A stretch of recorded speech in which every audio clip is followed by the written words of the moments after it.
할렐루야. 네, 지난주가 부활주일이었고 오늘은 이제 부활 후의 첫 번째 주일이 되겠습니다. 지난주일에는 이제 부활절로서 부활을 믿습니까? 라는 제목으로 함께 은혜 나누었습니다. 대단한 믿음의 사도인 베드로가 부활을 믿지 않았었습니다. 그런 것처럼 지금도 부활을 믿는다고 하지만 실상은 믿지 않는 성도들이 많이 있습니다.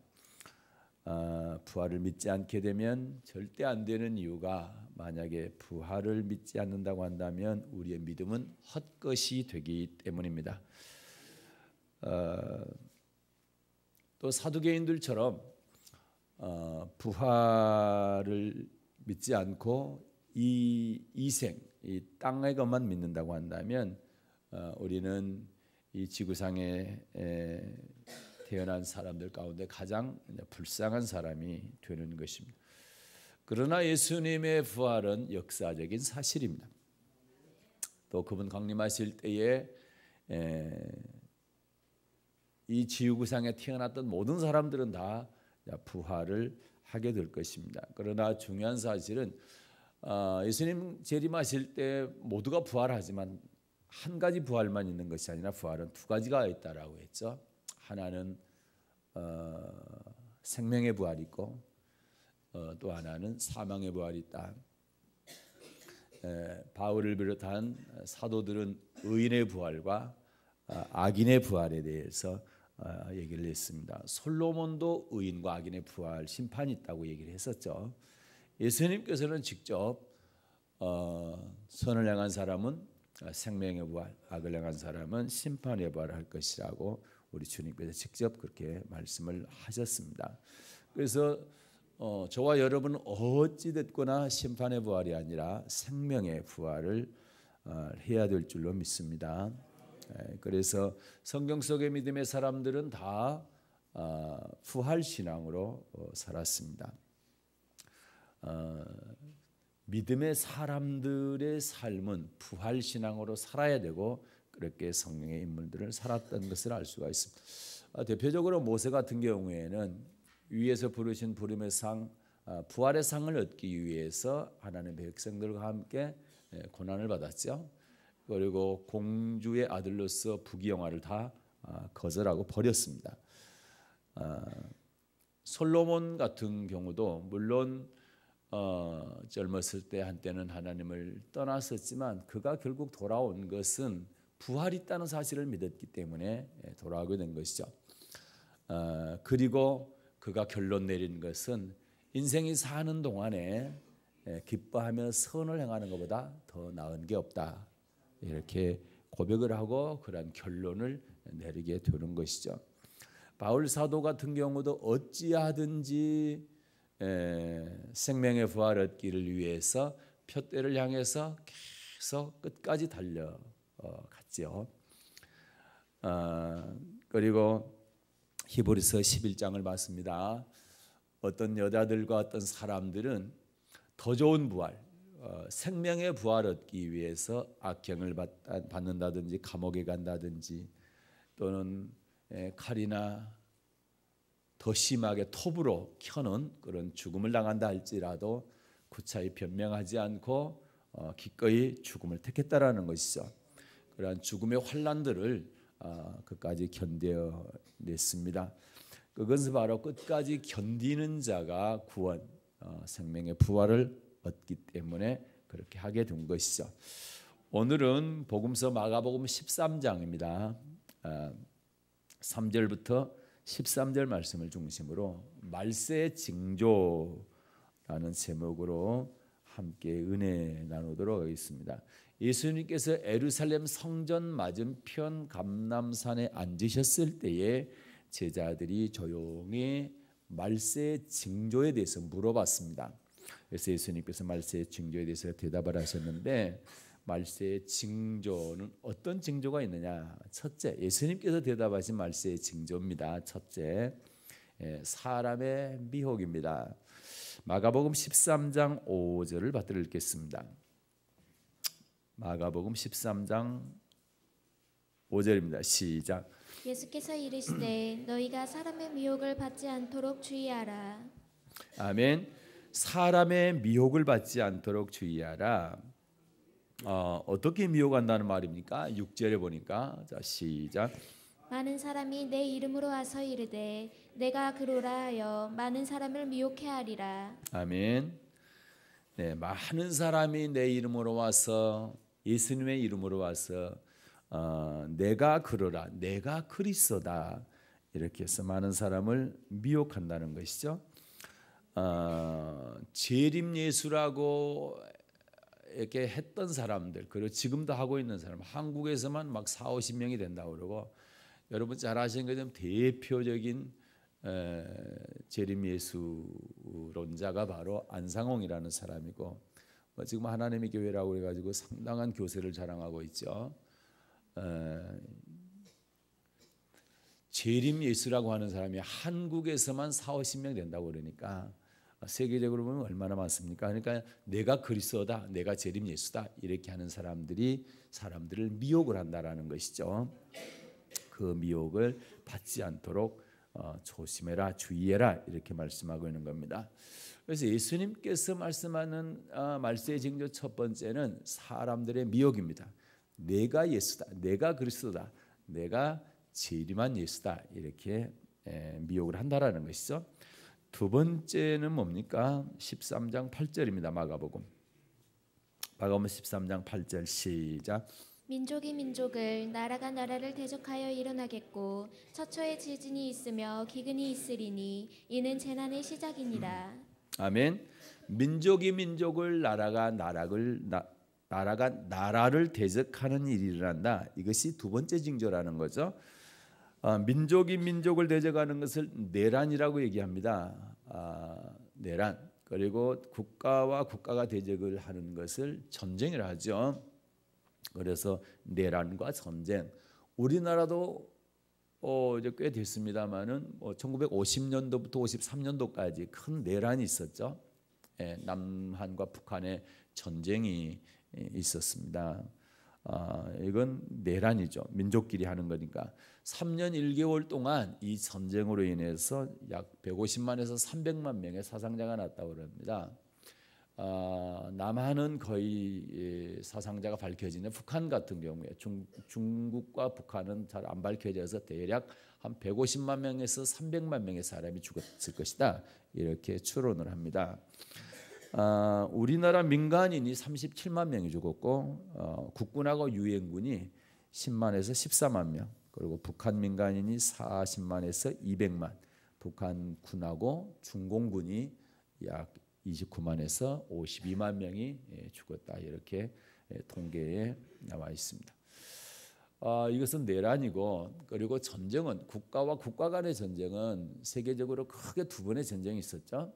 세계 제1차 대전이 1914년부터 1918년까지 유럽을 중심으로 해서 세계 제1차 세계대전이 일어났습니다. 이때 군인들이 900만 명이 죽었다고 합니다. 900만 명.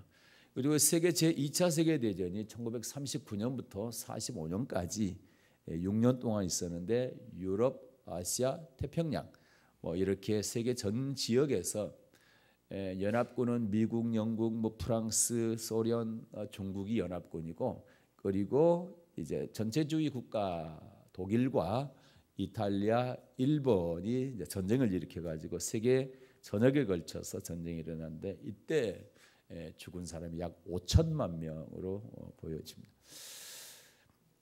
오늘은 설교가 좀 그렇습니다. 말세의 징조, 예수님께서 말씀하신 것이 그대로 이루어지고 있는가를 증거하기 위해서 오늘은 통계를 좀 많이 보는 거니까 이해하시기 바랍니다.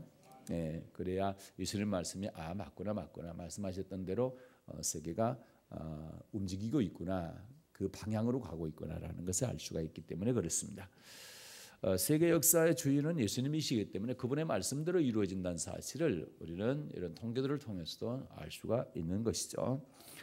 그래서 두 번째 말세의 징조가 바로 내란과 전쟁입니다. 첫 번째는 사람의 미혹이요, 두 번째는 내란과 전쟁이고, 그 다음에 세 번째입니다. 세 번째.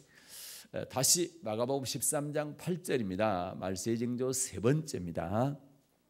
마가복음 13장 8절 시작.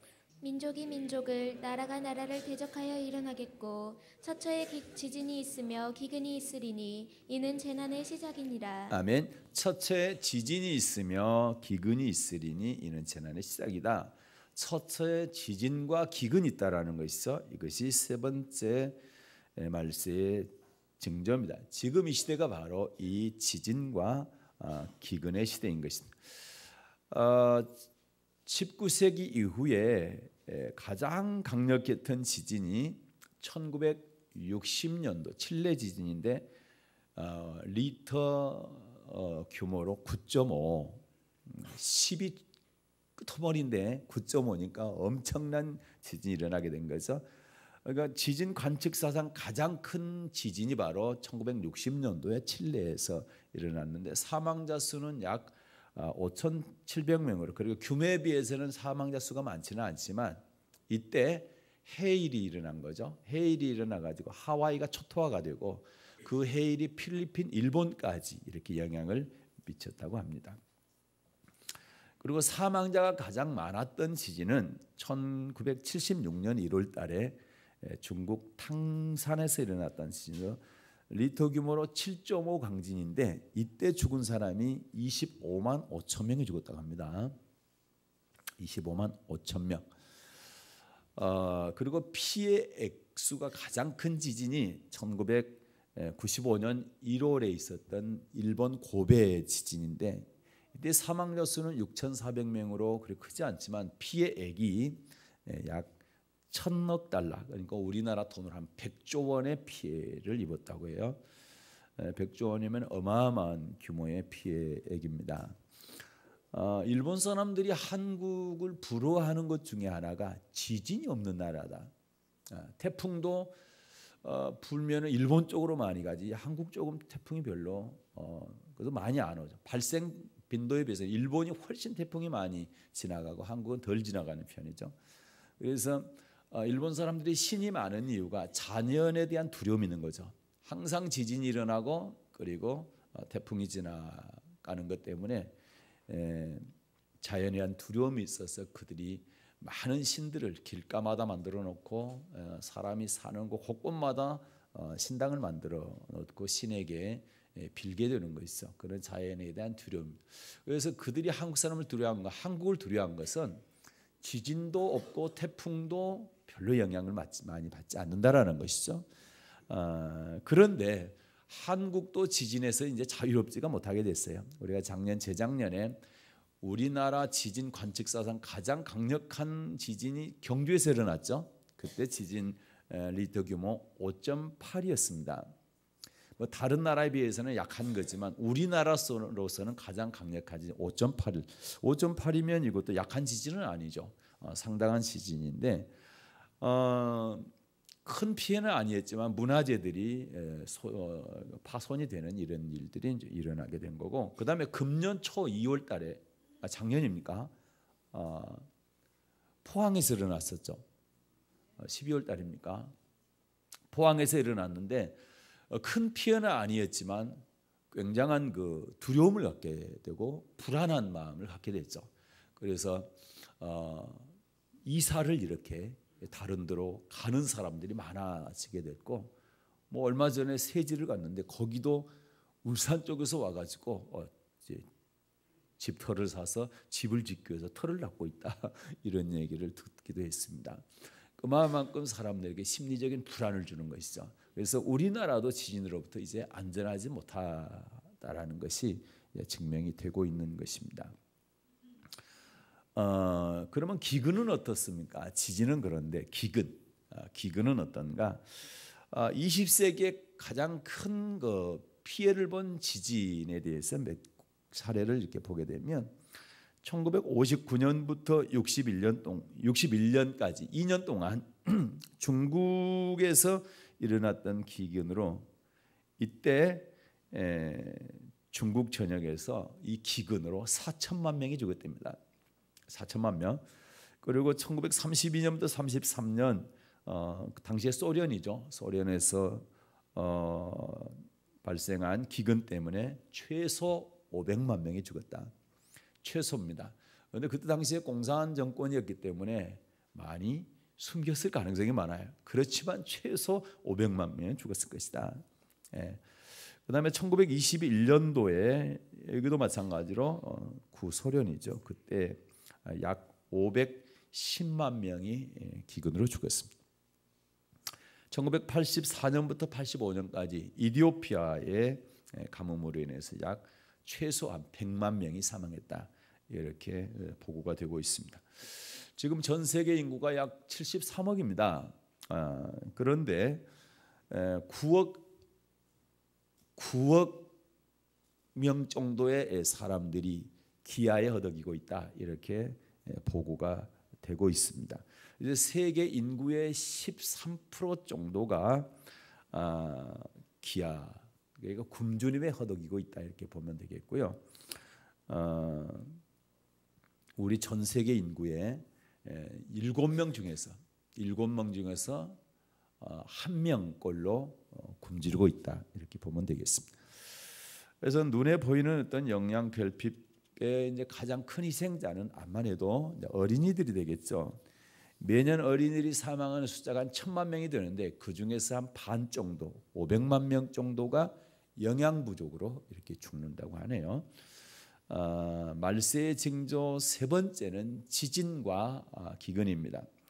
지금 이 시대가 바로 지진과 기근의 시대인 것입니다. 그래서 말세의 징조 첫째는 사람의 미혹이요, 두 번째는 내란과 전쟁이고, 세 번째는 지진과 기근인 것입니다.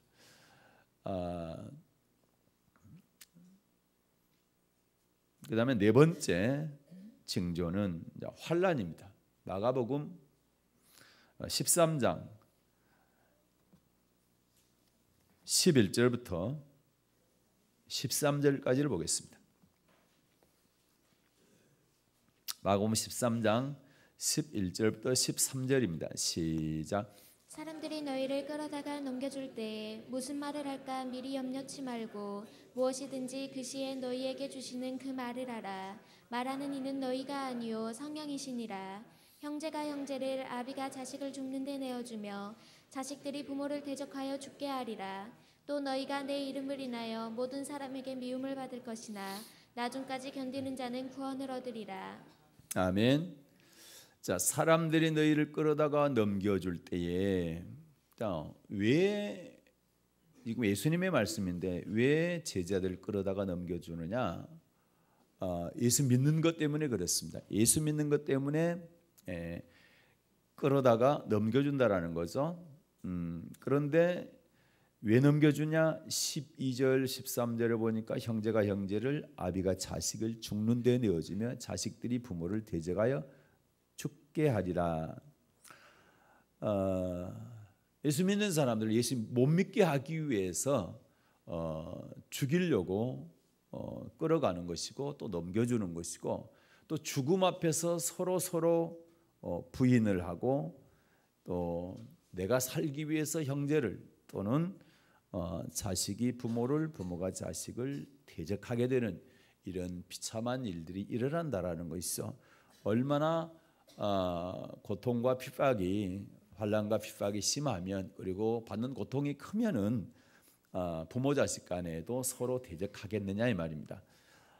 이런 일들이 일어난다라는 거죠. 이것을 이제 우리는 다른 말로 환난이다 이렇게 얘기를 합니다. 그런데 반드시 이 환난은 이겨내야 됩니다. 견뎌야만 됩니다. 그래야 구원을 받을 수 있기 때문입니다. 13절 말씀이 그 말씀인 것이죠. 네, 시작. 또 너희가 내 이름을 인하여 모든 사람에게 미움을 받을 것이나 나중까지 견디는 자는 구원을 얻으리라. 아멘. 너희가 내 이름을 인하여, 예수 이름 때문에 많은 사람들에게 미움을 받게 되고, 그리고 죽임을 당하게 된다라는 거죠. 그러나 그런 상황에서 나중까지, 끝까지 견디는 사람만 구원을 받기 때문에 이런 환난을 우리는 끝까지 이길 수 있는 믿음의 사람들이 되어야 되는 것입니다. 예수님도 마찬가지. 예수님도 돌아가셨죠. 유대인들에게 핍박을 받고 빌라도가 사형 선고를 내리고 십자가형으로 처형을 시켰죠. 그리고 요한 사도를 빼놓고 나머지 이 다른 사도들은 다 순교를 당했습니다. 그리고 바울 사도 같은 경우도 순교를 당했죠. 목이 잘려 죽었습니다. 그러니까 참수형을 당했던 것이죠. 이렇게 예수님 때부터 제자들 그리고 그 이후의 제자들 그리고 성도들 지금까지 지구상에 얼마나 많은 사람들이 예수 믿는 것 때문에 죽었을까? 이거는 정확한 통계는 아니지만 또 할 일이 별로 없으신 분들이 다 이거를 통계를 낸 거죠. 내본 거죠. 이제 유추해서. 그런데 약 7천만 명이 죽었을 것이다. 예수 믿는 것 때문에. 그러니까 순교당한 사람들이 약 7천만 명일 것이다. 이렇게 얘기를 했는데 그것은 2014년 7월에 크리스천 투데이에서 이렇게 발표한 건데 보니까 특히 지난 300년 동안 지금부터 한 300년 전부터 시작해서 300년 후 지금까지 봤을 때 약 기독교인들이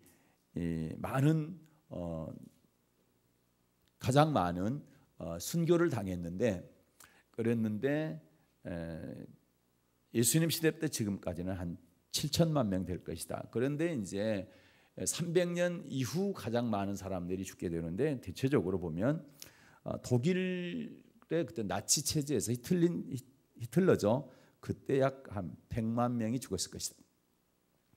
그리고 1917년부터 1950년까지 러시아에서 살해된 종교인, 그건 러시아는 정교회죠. 정교회, 히랍 정교회, 러시아 정교회인데 이 정교회 교인들이 한 1,500만 명 정도가 순교를 당하게 됩니다.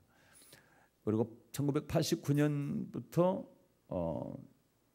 1889년부터 1900년까지 중국에서 최소한 한 20만 명 이상의 애국인들과 기독교인들이 죽었고 또 1950년대부터 80년대까지 중국 공산당에 의해서 죽은 사람들이 한 70만 명이 이렇게 된다고 하네요.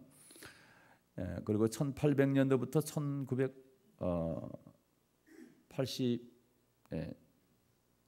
1980년대까지 멕시코에서 이제 죽은 사람들이 한 10만 명 이상이 되고 그다음에 1971년부터 79년 사이에 우간다 이디아민이라고 하는 그 정권 아래서 죽은 기독교인들이 약 30만 명 정도 이렇게 이거는 통계에 잡힌 것만 그렇습니다. 그러면 지금 우리가 살고 있는 이 시대에는 얼마나 될까? 2016년 12월 31일에 크리스천 투데이 기사를 보게 되면 2016년도에 세계에서 가장 핍박을 많이 받는 종교가 기독교다. 순교자 수는 매년 약 9만 명에 이른다. 매년 약 9만 명. 전혀 통계에 잡히지 않는 숫자들입니다. 그리고 2016년도에 전 세계적으로 대략 약 5억 명의 기독교인들이 자유롭게 신앙생활을 할 수 없는 그러한 환경에서 신앙생활을 하고 있다는 겁니다. 그렇다고 한다면 여러분과 저는 굉장히 자유롭게 지금 신앙생활을 하고 있는 겁니다. 그러니까 지금 지구상에 여러분과 우리가 지금 함께 신앙생활하고 있는 이 같은 시대인데 똑같은 시대인데 약 5억 명의 기독교인들은 자기의 신앙 표현을 못하고 있다라는 얘기죠. 자기의 신앙 표현을 하게 되면 불이익을 당하기 때문에 그리고 고통을 당하기 때문에 신앙 표현을 함부로 못하면서 신앙생활을 하고 있다라는 것입니다. 그래서 한 해 동안 계산해 보니까 대략적으로 6분의 1명씩 기독교인들이 지금 순교를 당하고 있다. 이렇게 말하고 있습니다. 지금 현대 이 시대에 순교당하고 있는 가장 많이 사람들이 아프리카에서 지금 순교를 당하고 있는 약 70%의 순교 당하는 사람들이 아프리카 내의 종족들 간의 전쟁 때문에 그렇다라는 것이죠. 종족 분쟁을 하게 될 때 기독교인들은 무차별적으로 죽이는 경우가 지금 발생하고 있는 것입니다. 대체적으로 기독교인들은 전쟁을 또 싫어하고 그걸 반대하기 때문에 이러한 사람들은 계속 국가 차원에서도 죽이고 그 종족 차원에서도 종족 말살을 시키려고 하는 이런 것 때문에 많은 사람들이 지금 죽어가고 있다는 것이고, 나머지 한 30%, 70%가 아프리카 종족 분쟁 때문에 그렇고, 나머지 30%가 이제 우리가 잘 아는 IS의 테러 공격이 있죠. 그럼 거기도 마찬가지로 묻지 않고 기독교인들은 무차별 공격해서 폭탄 테러하는 그런 경우들이죠. 그래서 나머지 30%가 30%인 약 2만 7천 명 정도가 테러 공격, 그 다음에 기독교 공동체 파괴, 그리고 정부의 박해로 이렇게 사망하고 있다, 이렇게 보고가 되고 있습니다.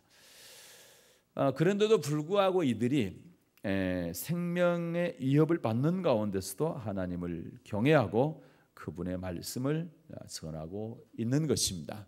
그래서 지금 세계에서 가장 핍박받는 종교는 기독교인 것입니다. 그래서 오늘은 이제 말세의 징조에 대해서 실제 어떤 통계 수치, 그 다음에 기사에 나와 있는 것을 중심으로 해서 제가 이렇게 말씀을 드리고 있습니다. 그 이유는 예수님의 말씀이 그대로 이루어진다라는 사실을 보여드리기 위해서 이렇게 통계 수치를 인용해서 살펴드렸습니다. 이런 기독교의 박해가 예수님 시대 때부터 지금까지 이어져 오고 있고, 또 예수님 재림 전까지 계속 이어질 것입니다. 그러나 어떻게 보면 저와 여러분은 상당히 좋은 시대에 신앙생활을 하고 있는 겁니다.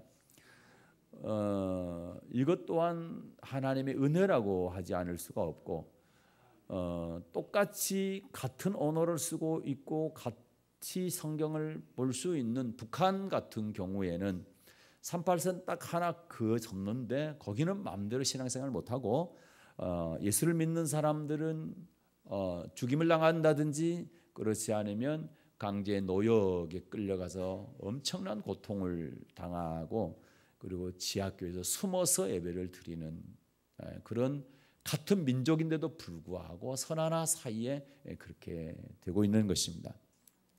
그래서 우리는 좋은 환경 속에서 신앙생활하는 것에 대해서 하나님께 감사하고, 그리고 고통받는 기독교인들을 위해서 기도해야 될 것입니다. 그리고 우리 신앙을 더 평안할 때 신앙을 지킬 수 있고 신앙을 더 잘 키울 수 있는 이런 믿음으로 자라날 수 있기를 바랍니다. 그렇게 해서 주님께서 반드시 재림하시게 될 것인데, 그때의 믿음을 주님께 인정받고 두 가지 부활 가운데 심판의 부활, 지옥 부활이 아니라 생명의 부활은 우리 성도들이 다 되어야 될 줄로 믿습니다. 자, 말씀을 이제 정리하게 되면 예수님께서 말세의 징조에 대해서 제자들에게 대답해 주실 때에 첫째 징조는 사람의 미혹이다. 어떻게 미혹하느냐? 많은 사람들이 내 이름으로 와서 내가 그다 이렇게 말할 것이다. 예수 이름으로 와서 내가 예수다, 내가 그리스도다 이렇게 말하는 사람들이 있게 될 것인데, 그들의 미혹을 조심해라 이렇게 말씀을 하고 있습니다. 그리고 두 번째는 내란과 전쟁이죠. 민족 간에 서로 민족 간 민족이 전쟁을 하고 그 다음에 국가와 국가가 전쟁을 하게 될 것이다. 그래서 내란과 전쟁이 일어날 것인데, 이거는 좀 지나갔죠. 큰 전쟁들이 특별히 세계 제2번에 걸쳐서 큰 전쟁이 있었는데 어마어마한 사상자를 냈고 그는 지나갔고 그것 때문에 국제 연합 그래서 유엔이라고 하는 국제 기구가 이렇게 만들어졌고 그래서 유엔에서는 세계 평화를 위해서 애쓰고 있죠. 그러나 요즘은 좀 삐끗해 가지고 성평등을 주장하는 것 때문에 문제가 상당히 심각하고 그런 압력을 국가에다 넣고 있기 때문에 참 안타깝습니다만은 그러나 원래 유엔이라고 하는 것은 모든 세계 모든 나라 민족들이 평화롭게 함께 잘 살자 그런 취지에서 이제 만들어진 것입니다. 그래서 전쟁을 없이 하자는 취지로 만들어진 것이죠. 그다음에 세 번째는 지진과 기근입니다. 기근 지진 사례 그다음에 기근의 사례를 봤는데 갈수록 지진 횟수가 많아지죠. 그래도 기근도 그렇습니다. 그리고 세계적으로 보면 그 사막화가 더 많이 되어지고 있죠. 우리나라도 중국 쪽에서 이렇게 봄 되면 황사가 많이 날려오는데 그래서 옛날에 비해서 황사가 더 발생이 많이 되고 농도도 짙어진 것이 사막이 갈수록 더 넓어지기 때문에 그런 사막 지역이 그래서 그런 현상이 또 일어나게 되는 것이죠. 그만큼 지진과 기근 때문에 고통을 받는 이런 일들이 더 많아지고 있다라는 것이고 지진 일어나지만 지금은 규모가 큰데도 불구하고 피해가 조금이라도 더 적어지는 거 뭐냐 그만큼 대비를 잘 하기 때문에 그렇습니다. 일본 같은 경우 우리나라도 마찬가지입니다. 이제는 대진 설계입니까? 설계를 할 때 건축물을 지을 때 설계를 할 때 지진에 견딜 수 있는 설계를 해야 됩니다. 지금은 일본은 마땅히 수십 년 전부터 뭐 다 그렇게 해왔고 그렇기 때문에 지진이 강도가 크게 일어날지라도 피해가 적게 발생한다 뿐이지 지진 자체가 적어진 건 아닌 거거든요. 지진 강도도 세지고 그 다음에 규모도 커지고 그렇습니다. 일본에서 몇 년 전에 지진이 일어났을 때 원전이 파괴가 돼가지고 그것 때문에 지금도 거기에서 원전 그 폐처리물들이 바다로 흘러가고 있지 않습니까? 그리고 그 지역에 후쿠시마 그 지역에 그 원전이 있었던 그 반경 뭐 몇 킬로미터 내에는 생물이 살 수 없을 정도로 그리고 사람들을 다 이동시켜고 이런 일들이 일어났지 않습니까? 그래서 어떤 그런 재앙들이 우리 사람이 만들어 놓은 것과 그다음에 그런 지진과 이런 것들 때문에 훨씬 더 규모가 크게 일어납니다. 단 대비를 사람들이 이제 갈수록 잘 하기 때문에 인명 피해는 줄어들지만 지진의 횟수도 많아지고 규모도 커지고 그다음에 기근도 발생이 훨씬 많아지고 광범위해지고 이렇게 되어진 것을 우리가 볼 수가 있습니다. 우리가 이제 그 시대를 살고 있고요. 그다음에 네 번째는 이제 환란입니다. 이 환란은 시대를 불문하고 기독교인들은 항상 이 환란을 핍박을 당해왔다라는 것이고 지금까지 정말 통계가 맞든 안 맞든 7천만 명 이상의 기독교인들이 예수 믿는 것 때문에 죽었다라는 것이죠. 그리고 이 일은 계속 일어나고 있고 지금 현재 이 시대에 1년에 약 9만에서 10만 명의 사람들이 예수 믿는 것 때문에 죽고 있다라는 것이죠. 그래서 예수 믿는 사람 기독교인들에 대해서 무차별적으로 공격을 해서 죽이는 그러한 종파들이 있는 것입니다. 그래서 우리 기독교인들은 늘 위험에 노출되어 있지만 우리가 믿는 것은 우리가 바라는 것은 이 땅이 아니기 때문에 죽음을 초월할 수 있어야 되는 것입니다. 그래서 지진이 두렵고 기근이 두렵고 전쟁이 두렵고 그다음에 환란이 두렵고 이렇게 신앙생활을 멈춘다거나 다시 말해 중단한다거나 포기해서는 절대로 안 되는 것이고 성경에 나와 있는 것처럼 환란을 끝까지 견디는 자가 구원을 얻는다. 그래서 어떤 상황 속에서도 내가 현재 믿음을 잘 지켜나가고 주님 만날 수 있는 다시 말해 생명의 부활을 할 수 있는 믿음으로 이렇게 잘 신앙생활을 한다고 한다면 절대 어떠한 것들도 두려움의 대상은 아니다. 그렇게 생각이 되어져서 담대한 신앙으로 말세의 징조를 볼 때마다 이러한 일들이 일어날 때마다 우리 주님의 말씀이 맞구나. 그래서 예수님 만날 때를 예비하는 준비하는 그런 신앙인들이 될 수 있기를 주님의 이름으로 축복합니다. 그렇다고 한다면 이제 다음 주에는 어떻게 하면 말세를 이길 수 있느냐, 이 말세의 신앙에 대해서 살펴보도록 하겠습니다. 그렇게 하면 말세를 이기는 방법, 그 다음에 환난을 이기는 방법에 대해서 우리가 이렇게 하면 환난을 이길 수 있다라는 방법을 자세히 살펴드리게 되면, 그 말씀대로 살게 되면 절대 두려움 없고 좋은 신앙으로 주님 앞에 서는, 그래서 주님 오셨을 때 생명의 부활 얻는 그런 믿음의 사람들이 될 줄로 믿습니다. 그래서 우리가 말세를 잘 준비하는 그러한 성도들 되시기를 예수님의 이름으로 축복합니다. 오늘 저는 하나님 아버지